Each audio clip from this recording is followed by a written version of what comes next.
প্রযুক্তি প্লাসের পক্ষ থেকে আপনাদের সবাইকে স্বাগতম জানাচ্ছি।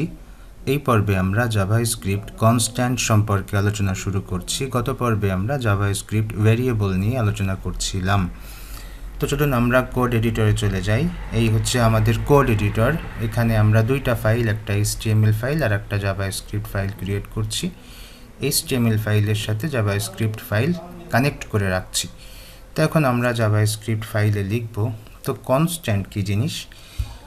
পৃথিবীতে যে জিনিসগুলোর ভ্যালু চেঞ্জ হয় না, যেমন পাই, তারপর হচ্ছে অয়লার নাম্বার এই জিনিসগুলোর মান বা ভ্যালু কখনো চেঞ্জ হয় না।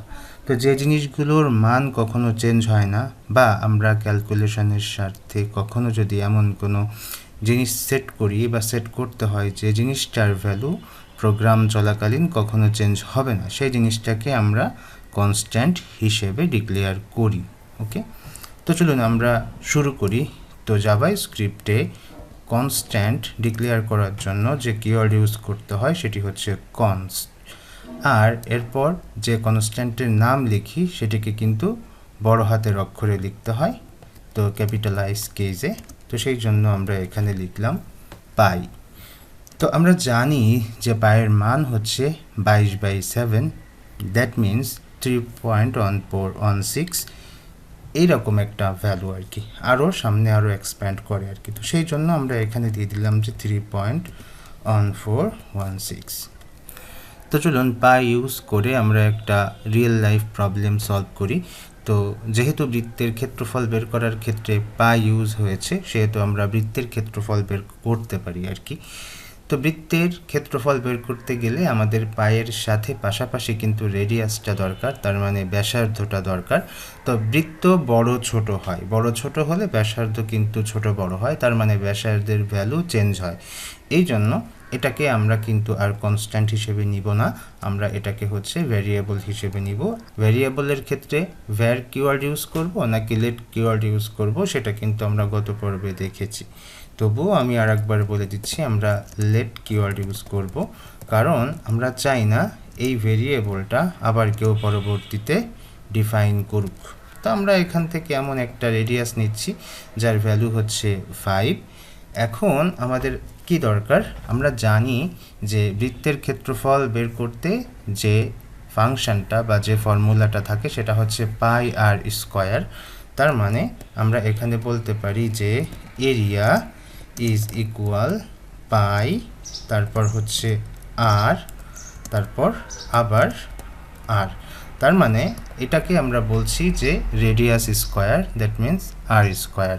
তো এই যে এরিয়া, এই এরিয়াটিকেও কিন্তু আমরা, যেহেতু আমাদের রেডিয়াস চেঞ্জ হলেও এরিয়া চেঞ্জ হবে, এই জন্য এটিকেও আমরা ভেরিয়েবল হিসেবে নিচ্ছি।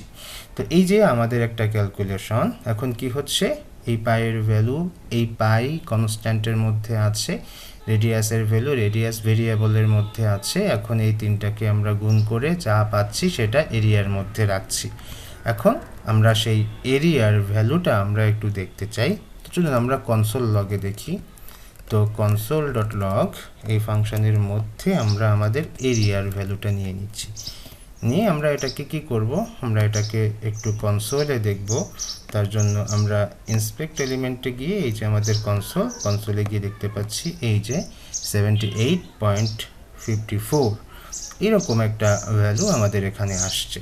তো এই জিনিসটা কিন্তু আমরা এখান থেকে দেখলাম। আর একটা জিনিস আপনাকে একটু বলে রাখি, সেটি হচ্ছে এরকম যে এই পাইটা কিন্তু আমরা আরও একভাবে নিতে পারি। সেটি কেমন, যে জাভাস্ক্রিপ্টে ম্যাথ মেথড আছে, সেই ম্যাথ মেথডের মাধ্যমে আমরা এই পাইটাকে এভাবে নিতে পারি যে ম্যাথ ডট, এভাবে নিলে এই পাইটা কিন্তু আমরা পাবো, কারণ ম্যাথ মেথডের মাধ্যমে আমরা অনেক সময় পাই পেয়ে থাকি। তো আমরা যেহেতু কনস্ট্যান্ট শিখছি তাই আমরা এইভাবে শিখলাম, কারণ কনস্ট্যান্ট যেভাবে ডিফাইন করে সেটা আমরা আর কি শিখবো এই উদ্দেশ্যে। তো চলুন আমরা একটা সামারি দেই। এটা হচ্ছে আমাদের কনস্ট্যান্ট, এটা এই দুইটা হচ্ছে আমাদের ভেরিয়েবল। তো কনস্ট্যান্ট এটার কি হয়, এটার হচ্ছে যে একই কনস্ট্যান্ট দুইবার ডিক্লেয়ার করা যায় না এবং এর মান চেঞ্জ করে আর একবার অ্যাসাইন করা যায় না। আবার ভেরিয়েবলের ক্ষেত্রে একই ভেরিয়েবল দুইবার ডিক্লেয়ার করা যায় না লেট কিওয়ার্ড ইউজ করলে, কিন্তু এটা কিন্তু বারবার অ্যাসাইন করা যায়, মানে এর ভ্যালু চেঞ্জ করা যায়। এই হচ্ছে পার্থক্য, এর ভ্যালু চেঞ্জ করা যায় না, এর ভ্যালু চেঞ্জ করা যায়। এইটা যেহেতু পৃথিবীতে কনস্ট্যান্টের ভ্যালু চেঞ্জ হয় না, এই জন্যই কিন্তু আমাদের এই জিনিসটা কনস্ট্যান্ট হিসেবে ডিক্লেয়ার করা হয়েছে, এই আর কি। তো ঠিক আছে, সবাই ভালো থাকবেন, আল্লাহ হাফেজ, আসসালামু আলাইকুম।